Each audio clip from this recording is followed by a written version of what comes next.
En DCG Mundo queremos aportar con nuestra pasión por el aprendizaje para desarrollar tus talentos y los de tu equipo de trabajo.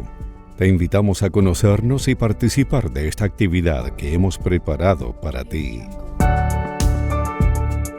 Sean todos bienvenidos a este webinar que hemos nombrado Cultura y Eficacia en el Teletrabajo. Mi nombre es Máximo Manquipillán, yo soy psicólogo e ingeniero comercial, magíster en gestión de personas.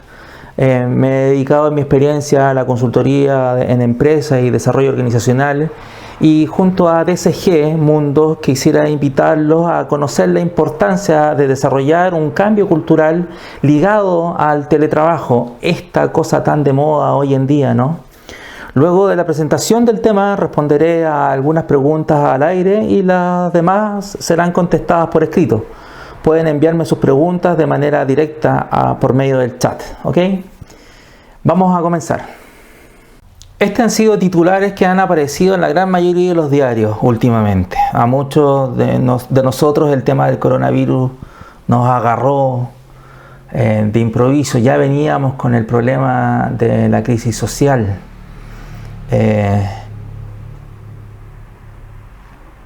El tema del teletrabajo es un tema complejo, y una de las preguntas que me parece importante hacernos es ¿por qué es tan difícil trabajar en casa cuando muchos de nosotros ya conocen su trabajo porque lleva un tiempo? Ni hablar, hay gente que lleva más de años, más de 2, 3, 4, 5 años, y aún así este trabajo que se hace regularmente en la casa se hace un poco más complejo.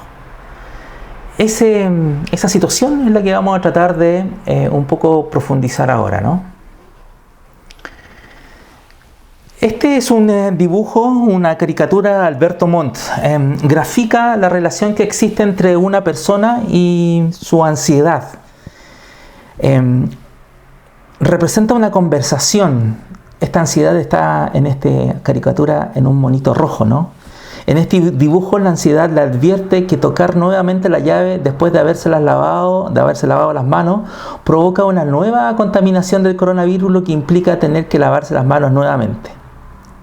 Les quiero comentar que la ansiedad es un sentimiento de preocupación y miedos intensos, excesivos, que por lo general suelen ser persistentes también. Y esto se hace o nacen estos sentimientos o emociones a partir de situaciones diarias, en algunos casos muy pedestres, muy básicas. En general se ve representada en un diálogo constante que toda persona tiene bajo en su fuero interno. Es un diálogo que se ubica en la mente, ¿ok? Cuando atravesamos por una situación que se aleja de lo cotidiano, comenzamos a sentirnos incómodos y nace la ansiedad, ¿ok? Cuando nace la ansiedad, salimos de una zona de confort y pasamos nuevamente a una zona que se llama zona del miedo, en donde sentimos emociones, existen unas opiniones que nacen desde nuestra cabeza, salen a relucir algunas creencias, etc., ¿ok? Por lo tanto, en este gráfico de la zona de confort que está al costado derecho, lo que quiero decir es que para poder pasar a una zona de acción o de aprendizaje, es necesario pasar por una zona del miedo, ¿ok?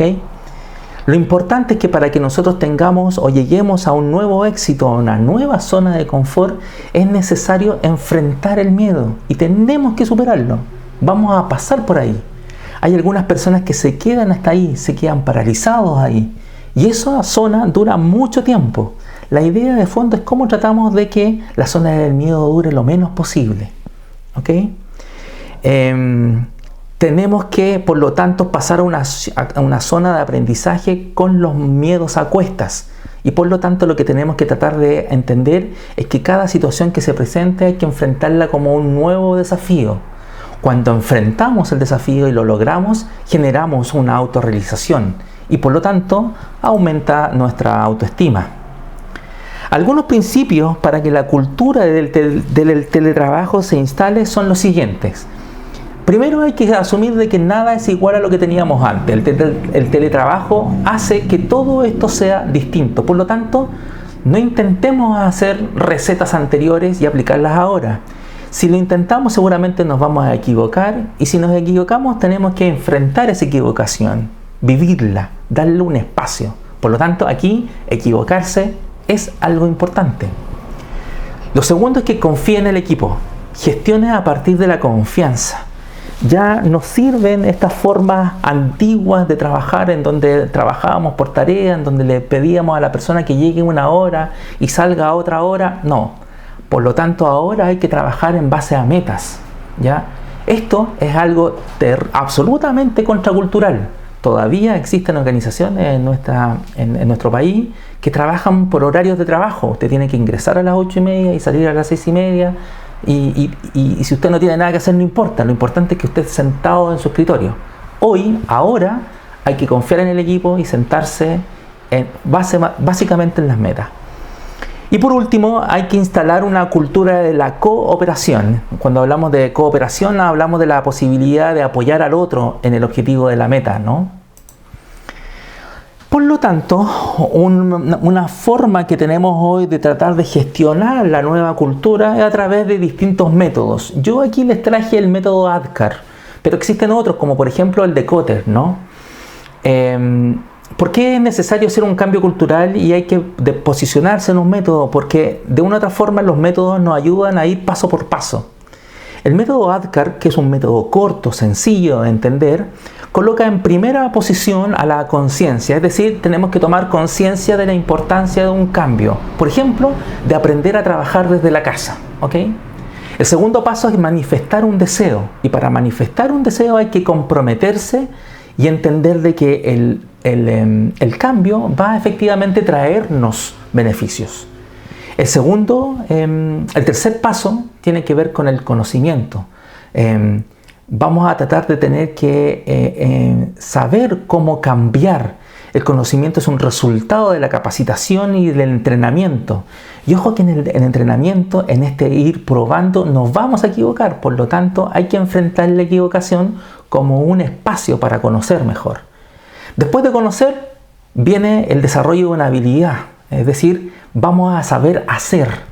La habilidad es un resultado que viene a partir de la práctica, del tiempo, del coaching, del aprender de otros. Pero tarde o temprano vamos a ser hábiles. Y por último, hay que reforzar, es decir, tratar de anclar la habilidad en nuestro repertorio conductual de tal forma que salga de manera automática. ¿Ok?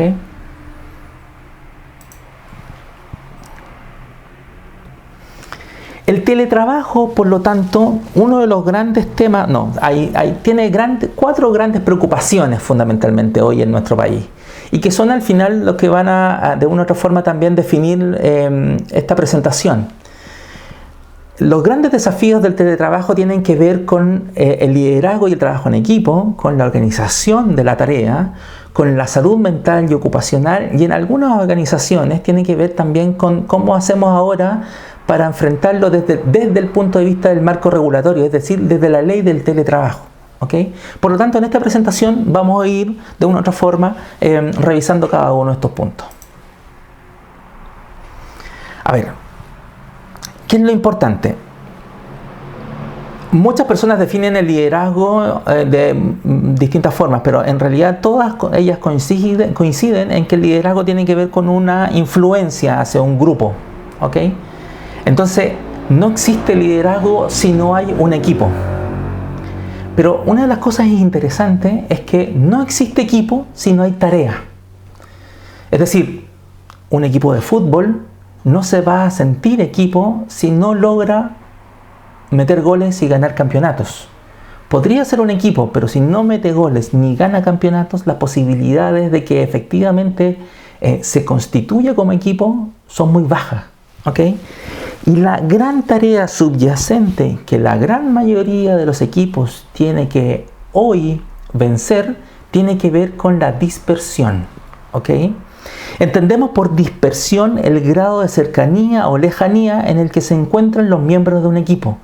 ¿Por qué? Porque el teletrabajo implica que cada uno trabaje en su casa, ¿no? Entonces, en Chile lo que sucede es que muchas veces tienen que ponerse de acuerdo personas que trabajan en una misma ciudad. Pero ni hablar cuando esa dispersión es entre ciudades distintas. Pero también existen equipos de teletrabajo que trabajan en países distintos y algunos en continentes distintos. Entonces, si ustedes se darán cuenta, pareciese que es más difícil coordinar la tarea entre personas que trabajan en continentes distintos que personas que trabajan en la misma ciudad. Por lo tanto, el grado de dispersión es fundamental tenerlo en cuenta. Uno de los estudios que se fue publicado en una de las revistas de Harvard comentó de que cuando la tarea es de baja calidad, es decir, pide un rendimiento promedio y es para una dispersión baja, se logran niveles intermedios nomás. Cuando la dispersión es alta, el equipo o el rendimiento del equipo es baja. Por lo tanto, lo que hay que tratar de generar son tareas de alto nivel, es decir, tareas que logren la interdependencia. Cuando las tareas son de alto nivel, logran un alto rendimiento en el equipo, cuando además tienen una baja dispersión. Pero si ustedes se dan cuenta en el gráfico, una tarea de alto nivel logra que un equipo de alta dispersión, por ejemplo, de continentes distintos, puedan igual lograr un alto rendimiento. ¿Cómo se puede explicar eso? Se explica en la medida en que la tarea tiene cierto nivel de características. ¿Ok? ¿Cuáles son esas características? Una, es que la tarea implica una responsabilidad individual. Está súper clarito quiénes son las personas que tienen que cumplir qué parte de la tarea. La segunda condición para que una tarea sea de alto nivel es que tiene que tener una interdependencia positiva, donde los miembros del grupo deben depender de uno del otro para lograr la meta común. La otra característica es que tiene que desarrollar habilidades de cooperación, es decir, el equipo es capaz de generar un liderazgo y, por ejemplo, solucionar sus conflictos. La cuarta característica es de que exista una interacción promotora. ¿Esto qué quiere decir? Es que los miembros del equipo interactúan para desarrollar relaciones interpersonales y establecer estrategias efectivas de trabajo. Y la quinta característica de una buena tarea es cuando la tarea provoca en el grupo un nivel de autoconciencia, es decir, cuando el grupo logra reflexionar en forma periódica su funcionamiento y lo evalúa constantemente, efectuando los cambios que sean necesarios después de cada reflexión o después de cada evaluación. ¿Ok? Estas características que implican o que tienen que ver con una tarea también tienen relación con las condiciones necesarias para que exista un trabajo cooperativo. No sé si se entiende, es decir, las características que están aquí, que aquí acabo de nombrar, sirven para lograr una alta tarea, pero también sirven para lograr un trabajo cooperativo.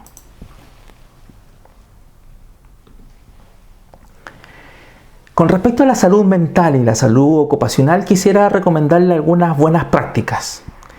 Primero, esto es súper práctico. Comience el día de la misma forma como si fuese una reunión de trabajo en su oficina. Es decir, tome su baño, vístase y desayune. ¿Ok? Establezca una rutina de funcionamiento que tenga una hora de inicio y una hora de término. Puede ser perfectamente posible que dicho horario sea conocido por su equipo, sobre todo si está trabajando desde la casa. Tenga cuidado con la doble presencia sin límites. La doble presencia es un esfuerzo psicológico que obliga a las personas a estar pendientes de las tareas laborales y de las tareas domésticas. La hora de inicio o de término de la jornada laboral, mezclado con el hecho de que las tareas se realizan en la casa, provocan que las personas trabajen más de lo debido. La sugerencia es a transparentar dentro del equipo que existen tareas domésticas que son prácticamente ineludibles. Estoy hablando como la de preparación del almuerzo, la tarea con los niños, etc. Por lo que se sugiere establecer bloques de horario en los cuales algún miembro del equipo no estará en el computador mientras que los otros siguen trabajando. Luego, el otro descansará. ¿Qué es lo importante de todo esto?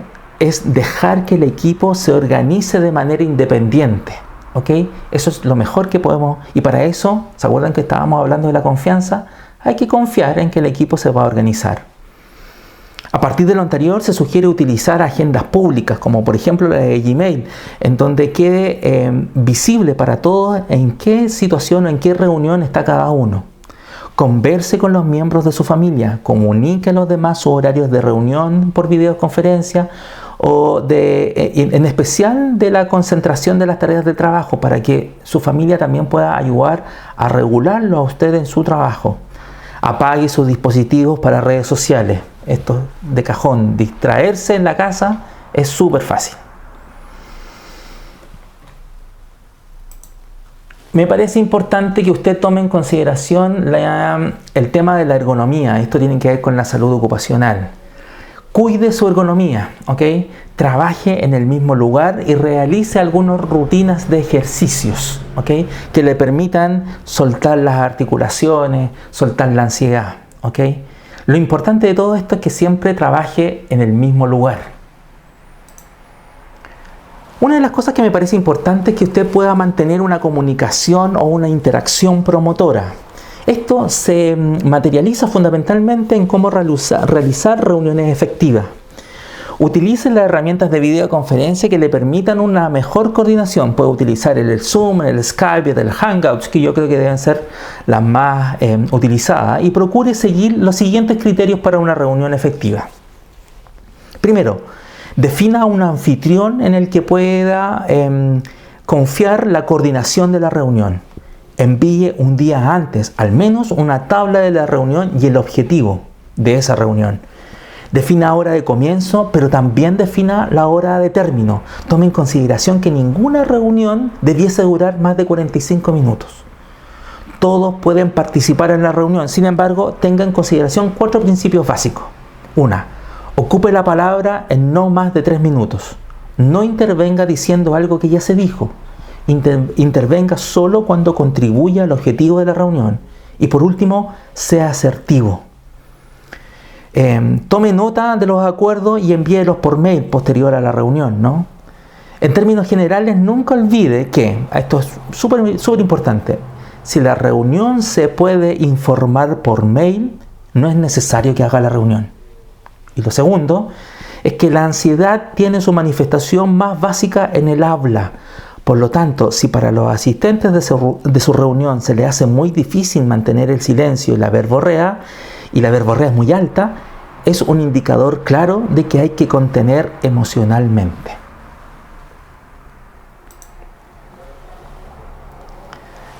Con respecto al último punto crítico del teletrabajo, tiene que ver con el trabajo a distancia y con la ley de teletrabajo.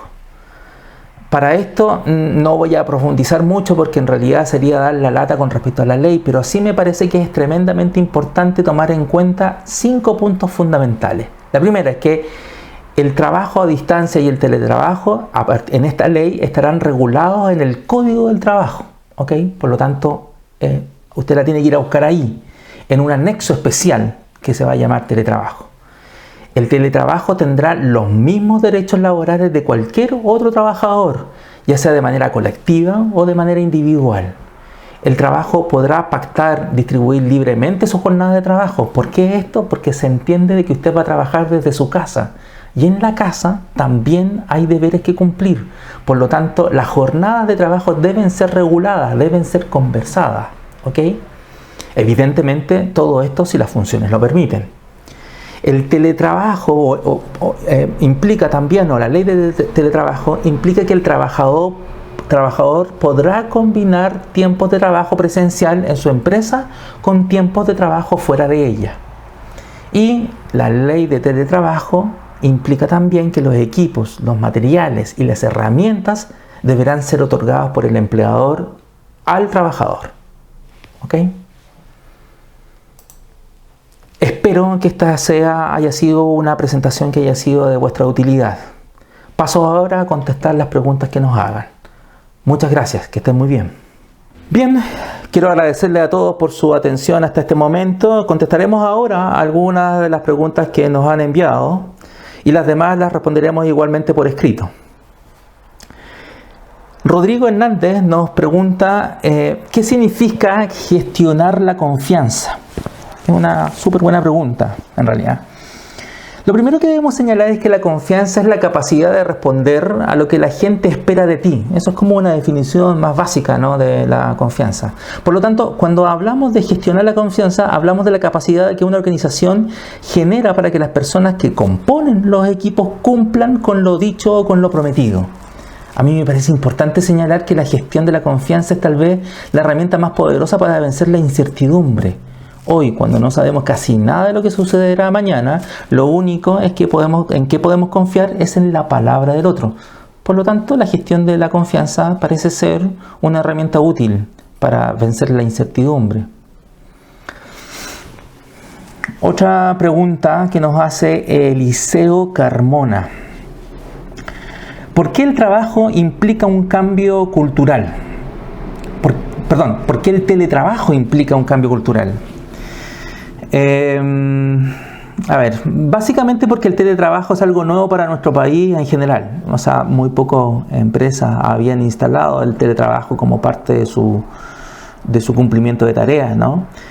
Pero si queremos profundizar un poco más en esta respuesta, debemos decir que todo cambio genera un grado de ansiedad. Por lo tanto, hoy, que la ansiedad ya está instalada en muchos de nosotros, parece una oportunidad ideal para hacer cambios profundos en la forma de hacer las cosas. Piensen en la ley de teletrabajo, que ya lleva mucho tiempo en el Congreso. No hubiese salido a flote si no hubiese sido por este ambiente de urgencia en la cual estamos insertos.